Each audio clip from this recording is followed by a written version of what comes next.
أعوذ بالله من الشيطان الرجيم. بسم الله الرحمن الرحيم. يا أيها الذين آمنوا لا تقولوا راعنا وقولوا انظرنا واسمعوا وللكافرين عذاب أليم. ما يود الذين كفروا من أهل الكتاب ولا المشركين أن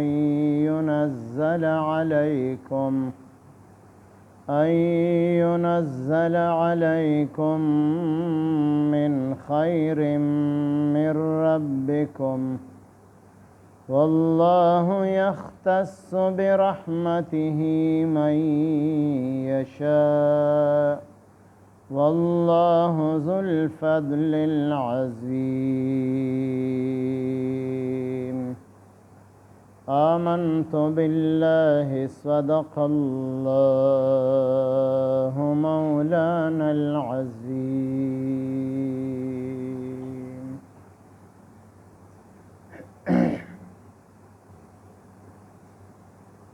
دی آیاتونو مبارکو کې الله پاک د یهودیانو یو خباثت ذکر کړی دی. د نبی علیه السلام په شان اقدس کې هغې بې ادبي کوله، ګستاخي کوله او د دوکې انداز اختیارو. یو لفظ هغې استعمالو چې د لومبني آیت مبارک کې ذکر دی، راعنا. راعنا ظاهري معنی سمه ده، معنی دا زمونږه رعایت وکړه، زمونږه خیال وساته، زمونږه لحاظ وکړه. دا ظاهري معنی ده. خو دې د خپلې ژبې په اصطلاح کې راعنا لفظ دی په سپکه باندې به استعمالو. دا د دې په عبراني ژبه کې د یهودیانو د رعونت نه دی، او رعونت معنی دا بے وقوفی او جهالت. نو راعنا په دې معنی به استعمالو چې د نبی علیه السلام په شان مبارک کې به معاذ الله د بے وقوف او د جاهل خطاب کو. چې کله دا لفظ دی استعمالول شروع کړل دی یهودیانو، ځکه د نبی علیه السلام مجلس ته به هر قسم خلق راتلل، مسلمانان بم راتلل، غیر مسلم بم راتلل، هر چاته به وخت ورکو، د هر چا خبره به اوریدله. نو چې کله مسلمانانو دا لفظ واوریدو، راعنا لفظ، نو دا مسلمانانو صحابه رضی الله تعالی عنهم هغیم دا لفظ استعمالول شروع کړل. اوس لفظ هم صحیح دی، معنی هم ظاهري صحیح ده، خو چونکې یهودیانو په غلط نیت باندې او د توهین په نیت باندې استعمالو، نو چې کله صحابه هم دا لفظ شروع کړ، راعنا، زمونږ هم خیال وساته، مونږ طرف ته توجه راکه، په مونږ کې د ښار خلق هم ناست دي، د بانډۍ خلق هم ناست دي، په داسې انداز کې خبرې وکړه زمونږ سره چې ټول په یو شانتې پوه شو. راعنا صحابو په دې معنی باندې استعمالو. او د دې سره سره دغه یهودیانو به ټوقې او مسخرې هم کولې چې مونږ ورته راعنا وایو، او دا څنګه پیغمبر دی چې دی زمونږ په نیت او مقصد باندې پوهیږي نه. او دویم روایت دا دی چې د راعنا کې د عین له به دې زور ورکه، راعینا، داسې زور به یې ورله ورکه. راعي په عربۍ ژبه کې شپونکي ته ویلی شي چې ګډې بیزې سره، نو دا هم په سپکه باندې دا لفظ به استعمالو، یا د جاهل او د بې وقوف په معنی باندې استعمالو، یا د شپونکي چې ګډې بیزې سره د هغه په معنی باندې به استعمالو. نو چې کله دی ټوقې او مسخرې شروع کړې او په غلط نیت باندې دا لفظ استعمالو، نو لفظ صحیح و ظاهر کې، معنی هم ظاهر کې صحیح و، خو چونکې د هغې نیت پکې خراب و، نو الله پاک مؤمنان د دې نه منع کړل چې دا لفظ به تاسو نه استعمالوئ. راعنا لفظ په دې باندې پابندي ولګېدله او د هغې په ځای باندې بل لفظ راولېږو انظرنا موږ ته وګوره د دواړو یو معنی زموږ خیال وساته موږ ته وګوره زموږ لحاظ وکړه زموږ رعایت وکړه نو دې نه پس د بیا پته لګېدله چې څوک راعنا لفظ استعمالی نو دا یا منافق دی یا ښکاره یهودي دی او چې انظرنا لفظ څوک استعمالی دا خالص مؤمن دی نو اصلاح الله پاک وکړله نو دې نه دا معلومه شوله چې بعضې وخت یو جایز عمل چې د هغې نه فتنه او فساد پیلاویږي نو هغه منع کول پکار دي هغه پرېښودل پکار دي ځکه چې راعنا لفظ صحیح و معنی هم صحیح وه خو چونکې هلته فتنه فساد پیدا کېدو هغې په سپک نیت باندې دا لفظ استعمالو نو الله پاک دغه لفظ ختم کو چې د راعنا په ځای باندې انظرنا دا لفظ استعمالوي دا یو حکم شو دویم حکم پکې دا چې تاسو د الله پاک دا حکم د زړه په توجه سره وورئ او دا په عمل کې راولئ یعنی راعنا پرېږدئ انظرنا لفظ استعمال کې نو چې حکم راغی ټولو صحابو انظرنا لفظ د هغې نه وروسته استعمال کړی دی بیا د راعنا لفظ یې نه دی استعمال کړی او چې کومو خلقو په سپکه باندې دا لفظ د راعنا استعمالو نو د هغې دپاره د کافرین لفظ استعمال کړی چې دا مسلمانان نه دي دا کافران دي یا منافقانو په ژبه باندې کلمې ویلې وه زړه کې منافقت پټ ساتلی یا ښکاره یهودیانو نو داسې کافران چې دی د نبی علیه السلام توهین کوي د دې دپاره الله پاک په آخرت کې دردناک عذابونه تیار کړي دي د عامو کافرانو نه به دوی ته زیات عذاب میلاویږي څنګه چې د منافقانو باره کې قرآن مجید کې الله پاک فرمایي ان المنافقین فی الدرک الاسفل من النار چې منافقان به د دوزخ د ټولو نه لاندې طبقه کې وي چې هغې کې به د ټولو نه زیات عذاب وي بس منافقان هم کافرو او عام کافران یهودیان عیسایان هغه هم کافرو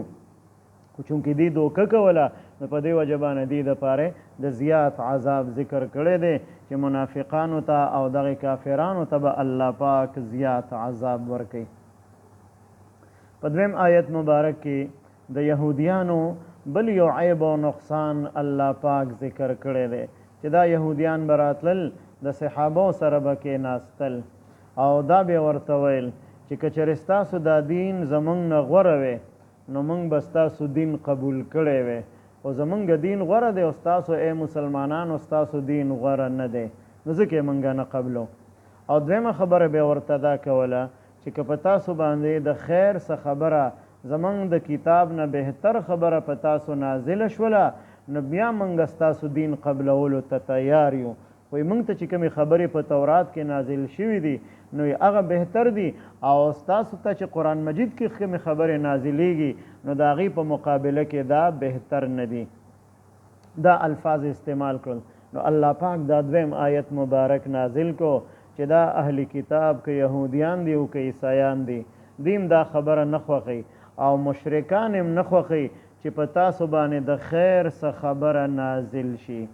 او کله به دا ویل چې د نبوت او د رسالت سلسله بني اسرائیلو کې شروع وه او ناڅاپه بني اسماعیلو ته واوړېدله بني اسماعیل خاندان ته نو ځکه موږ ایمان نه راوړو نو الله پاک جواب راولېږو چې د خیر تقسیم دا خو د الله پاک په اختیار کې دی چې الله پاک چاله خیر ورکوي او چاله نه ورکوي چې تر څو پورې الله پاک ته منظوره وه نو په بني اسرائیلو کې دغه خیر الله پاک تقسیمو د پیغمبرانو سلسله بني اسرائیلو کې را روانه وه او چې کله الله پاک اراده وکړله چې د خیر دا سلسله بني اسماعیل خاندان ته منتقل شي نو بیا الله پاک هغه شانتې وکړل نو دا د الله خوښه ده دا نبوتو او رسالتو دا محنت سره انسان ته نه میلاویږي کار کسب کولو سره مشقت سره انسان ته نه میلاویږي بلکې دا د الله خوښه ده چې چاله الله پاک ورکوي او چاله نه ورکوي نو په دې کې ستاسو اختیار نشته دی چې تاسو وایئ چې زموږ د خاندان نه د نبوت او د رسالت سلسله بل خاندان ته ولې لاړله نو دا خو د الله فضل دی د الله رحمت دی چې چاته ورکوي او د لوی فضل او د لوی رحمت مالک او اختیارمن هغه صرف یو الله پاک دی یا ایها الذین آمنوا ای مؤمنانو لا تقولوا تاسو مو وایئ راعنا لفظ د راعنا کلمه مه استعمالوي ځکه یهودیان د سپکاوي په نیت باندې استعمالوي نو اگر که دا لفظ هم صحیح دی تاسو په صحیح نیت باندې هم استعمالوي معنی هم تاسو صحیح اخلئ خو دې کې چونکې فتنه فساد پیدا کیږي لہذا تاسو راعنا لفظ مه استعمالوي وقولو او اووایئ تاسو ای مؤمنانو انظرنا وګوره موږ ته نو په دې کې یهودیانو ورانه نشو کولی نو ځکه دا لفظ بدل که د راعنا په انظرنا باندې واسمعوا او واورئ تاسو دا حکم د الله چې دې نه پس د راعنا لفظ نه استعمالوي بلکې انظرنا لفظ به استعمالوي وللکافرین او شته دی د کافرانو دپاره عذاب علیم عذاب دردناک ما یود الذین کفروا نخوخی اغا کسان چې کافر شوی دي من اهل الكتاب د اهل کتابنا اهل کتاب نو مراد عام طور باندې یهودیان او عیسایان دي وللمشرکین او نو د مشرکانو نه چې ښکاره مشرکان دي ان ينزل علیکم دا چې نازل کړي شي په تاسو باندې ای مؤمنانو من خیر د خیر څه خبره من ربکم ستاسو د رب د طرفه نو دا یهودیان هم نه برداشت کوي عیسایان او مشرکان هم نه برداشت کوي دا نه خوښي چې تاسو باندې د خیر څه خبره نازل شي والله یختص او الله پاک خاص کوي برحمته په خپل رحمت سره من یشاء هغه څوک چې اراده وشي څوک د الله خوښ شي د خپل رحمت او نبوت او رسالت منصب هغه ته ورکي والله ذو الفضل العظیم او الله پاک د لوی فضل او د لوی مهربانۍ مالک دی یا ایها الذین آمنوا ای مؤمنانو لا تقولوا موایې تاسو راعنا لفظ د راعنا وقولوا انظرنا او اوایې تاسو انظرنا وګوره موږ ته واسمعوا او واورئ تاسو حکم د الله پاک وللکافرین او شته دی د کافرانو دپاره عذاب علیم عذاب دردناک ما یود الذین کفروا نخوخی اغه کسان چې کافر شوي دي من اهل الكتاب د اهل کتابنا وللمشرکین او نه د مشرکانو نه ان ينزل علیکم دا چې نازل کړي شي په تاسو باندې من خیر د خیر څه خبره من ربکم ستاسو د رب د طرفه والله یختص او الله پاک خاص کوي برحمته په خپل رحمت سره من یشاء هغه څوک چې اراده وشي والله ذو الفضل العظیم او الله پاک د لوی فضل مالک دی اللهم صل على سيدنا محمد وعلى آل سيدنا ومولانا محمد وبارك وسلم رب اجعلني مقيم الصلاة ومن ذريتي ربنا وتقبل دعاء ربنا اغفر لي ولوالدي وللمؤمنين يوم يقوم الحساب ربنا اغفر لنا ولإخواننا الذين سبقونا بالإيمان ولا تجعل في قلوبنا غلا للذين آمنوا ربنا إنك رؤوف رحيم ربنا هب لنا من أزواجنا وذرياتنا قرة أعين واجعلنا للمتقين إماما د فلسطین د مظلوم مسلمانانو مجاهدینو د پاره دعا غواړي چې الله پاک هغې ته د حق په دې میدان کې فتح او کامیابي ورکړي او الله پاک دې په دغه اسرائیل او په دغه یهودیانو باندې غالب راولي او الله پاک دغه یهودیان دغه اسرائیل په کمزوري او مغلوب وګرځي او دې سره چې کوم ملکونه امداد کوي د دې اسرائیل سره د یهودیانو سره الله پاک دې ټول په منځ کې بې اتفاقی پیدا کړي د دې د اتحاد دړې وړې کې ختم کړي او الله پاک د مسلمانانو سره په هر ځای کې امداد وکړي او د مسلمانانو ټولو اسلامي ملکونو الله پاک په خپل منځ کې اتحاد او اتفاق نصیب وګرځي او ټولو اسلامي ملکونو ته الله پاک د فلسطین د مسلمانانو سره په محاذ باندې د کلک ودرېدلو هغې سره د امداد کولو الله پاک ټولو ته توفیق ورکړي او دغه مظلوم مسلمانان چې ظلم زیاتی ورسره کیږي الله پاک د ظالمانو د ظلم نه هغې ته نجات او خلاصۍ ورکړي هغې د خپلې پاکې خاورې د ازادۍ دپاره جنګ کوي جهاد کوي الله پاک زر تر زر هغې ته د دغې ظالمانو نه ازادي نصیب وګرځې او څومره مسلمانان په هغې کې شهیدان شوي دي الله پاک د هغې د ټولو بلندترین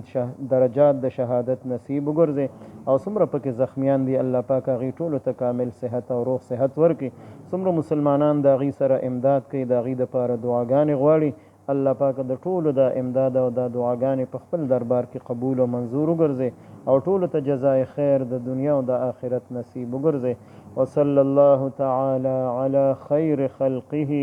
محمد وعلى آله وأصحابه أجمعين آمين برحمتك